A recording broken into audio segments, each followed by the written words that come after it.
What's up, everyone? Oh my god. Holy fuck. Megan, can you go over there and turn the very far left dial down just a little bit?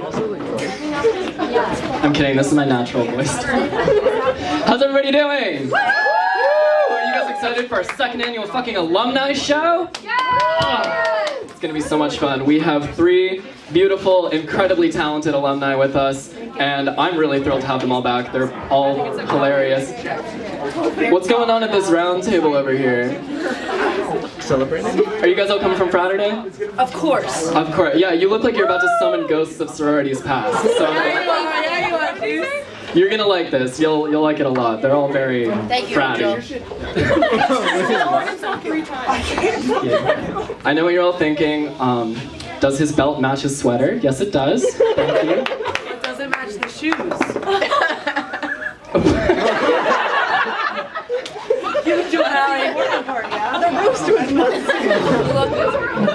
This is gonna be a good show. Our first comedian, she's from the class of 2017. She now lives in Cambridge, Massachusetts.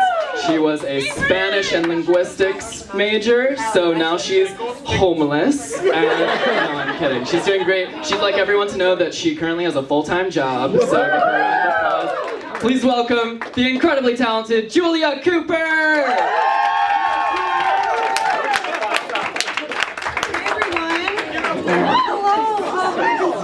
So good to see everybody.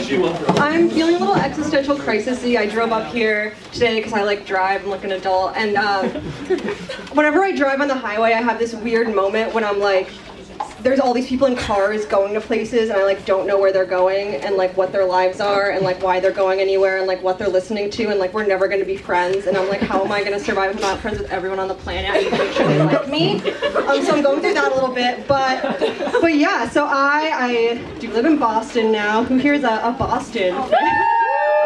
Boston can be pretty controversial, I would say.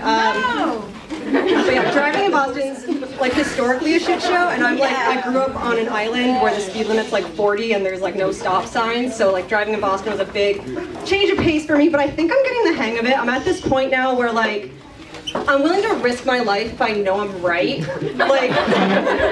There's this 4-way stop at the beginning of my road that no one fucking stops at, and I'm I think this is the first thing you learn at driver's ed is stop means stop. And if I see someone who's not gonna stop, I will go.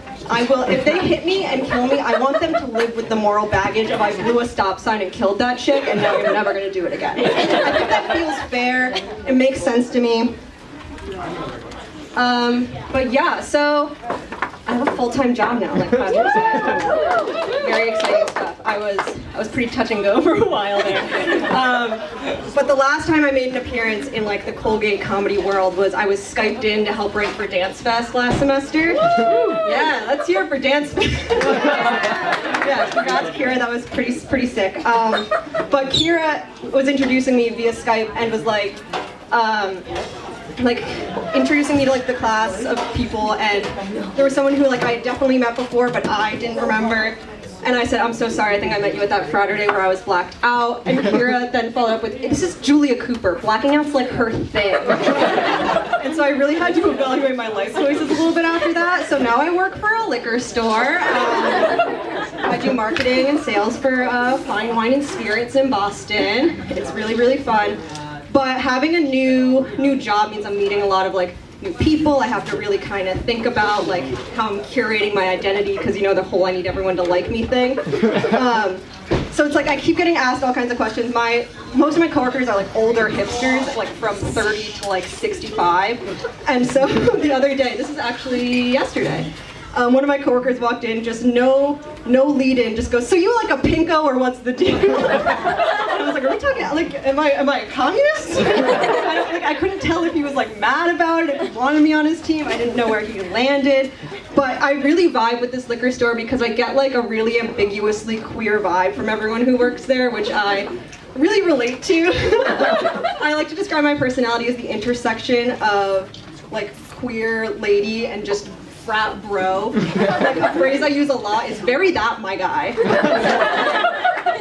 kind of clashes a little bit, but I still hate this one. Nothing has changed.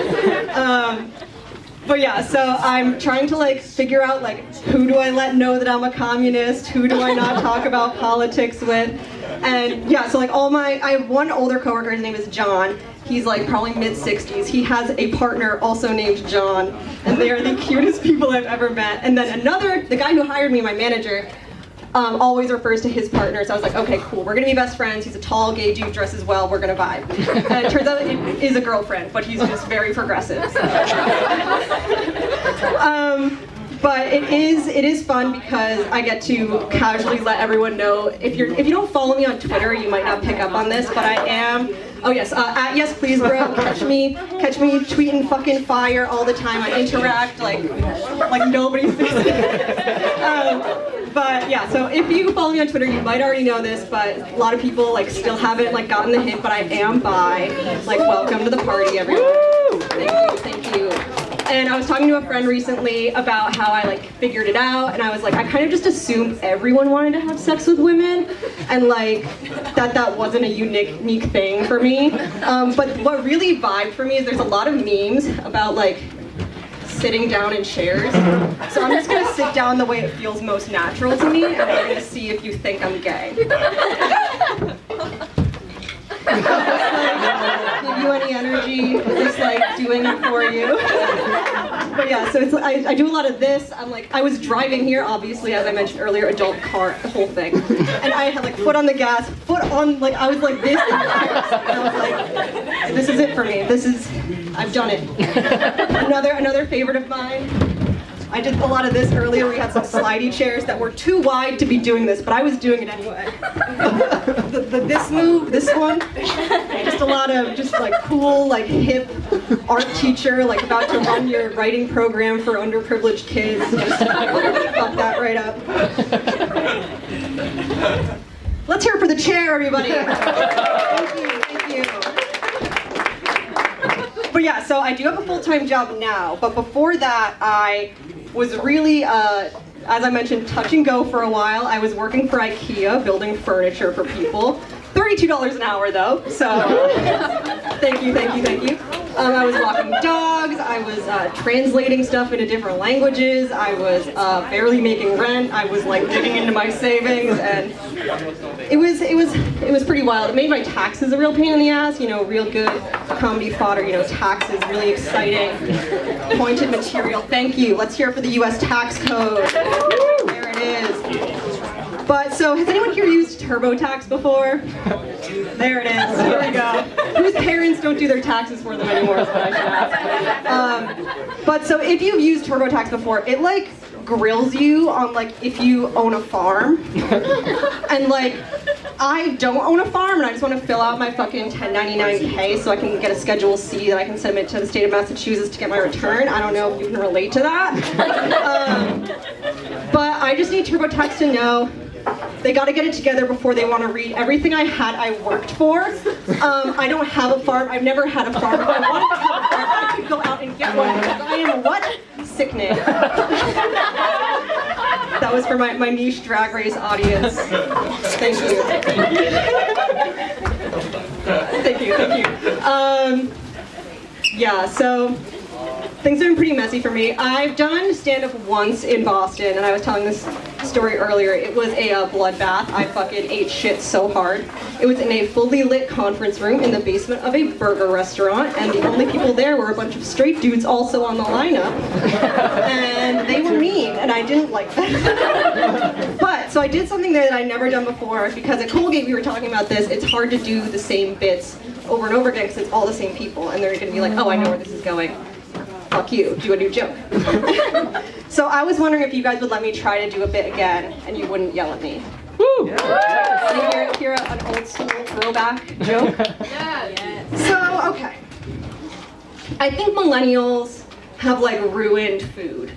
Like, food is canceled. I hate this fucking postmodern meta-reconstructed food. We got like, everyone's like sharing these now this videos that are like, this bar in Bushwick has burgers, but the buns are macaroni and cheese. And this tavern in Cambridge serves donuts, but they're actually macaroni and cheese. And this car wash in Montenegro serves methamphetamine, but it's cotton candy. Thank you, that was the joke. But the food that gets me going the most is the motherfucking sushi burrito. There is absolutely nothing whiter than taking burrito, thing that is not our culture. Sushi, thing that is not our culture. Let's make it one food that is the biggest food ever and make you wait in line for it for 6 hours to take an Instagram picture with it. Peak whiteness. Absolute peak whiteness. Thank you, Kira. I get it. It's a white crowd. You don't take to that very well. But, so while I'm here, I want to do like a little bit of just speaking things into existence, if that's cool with you.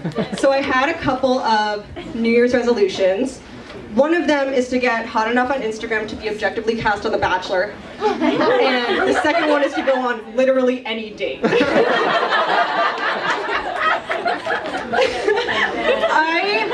I don't date at all, which is why I think I'd be perfect in a reality TV setting where I'm only dating as performance. But I do not think I would be good on The Bachelor. One, I hate country music, so I'm not gonna be like, oh my god, you didn't! Is that fucking... What? What was that? No Colton for you then. I know! He seems like, okay, hear me out. Colton, I feel like alien in a person suit. I get a lot of that energy. I feel like maybe 3 aliens on top of each other in one big person suit. But by the end, I did fall for Colton a little bit. But I'm a big Cassie girl, so I couldn't take him from her. But anyway, it seems like everyone on The Bachelor likes country music. There's always 3 dates that end in a country fucking stadium show. And I also think it would be really uncomfortable to like dance in the middle of a crowd that's there for a different show that isn't you. I don't know. But then, second reason I wouldn't be good on The Bachelor is that I really can't ever see myself saying, can I steal you for a second in any context ever in my whole life? Especially if the context is, can I steal you for a second to talk about my feelings on camera? It's gonna be a no from me. But I do think I would fucking kill on Are You the One? Does anyone watch Are You the One? Best dating show on the planet. First, I did take a game theory class, so like, don't worry, we're gonna get the money at the end. Second, I'm thirsty as fuck, so it's gonna be a mess. It's gonna be funny. I'm gonna be in love with everybody. And thirdly, I will cry for like no reason. Like I will cry because it's like I really want like this specific burrito from my hometown and I can't get it because I don't live there anymore. And I think that kind of energy would really elevate the cast, you know, just hysteric sobbing but also like trying to fuck everything. I feel like that would work. But because I'm trying to like go on literally any date, I've been trying to figure out like what my type is, and I think I nailed it down. I think my type is very like Jenga tower, like tall, unstable, and prepared to go down on me at any minute.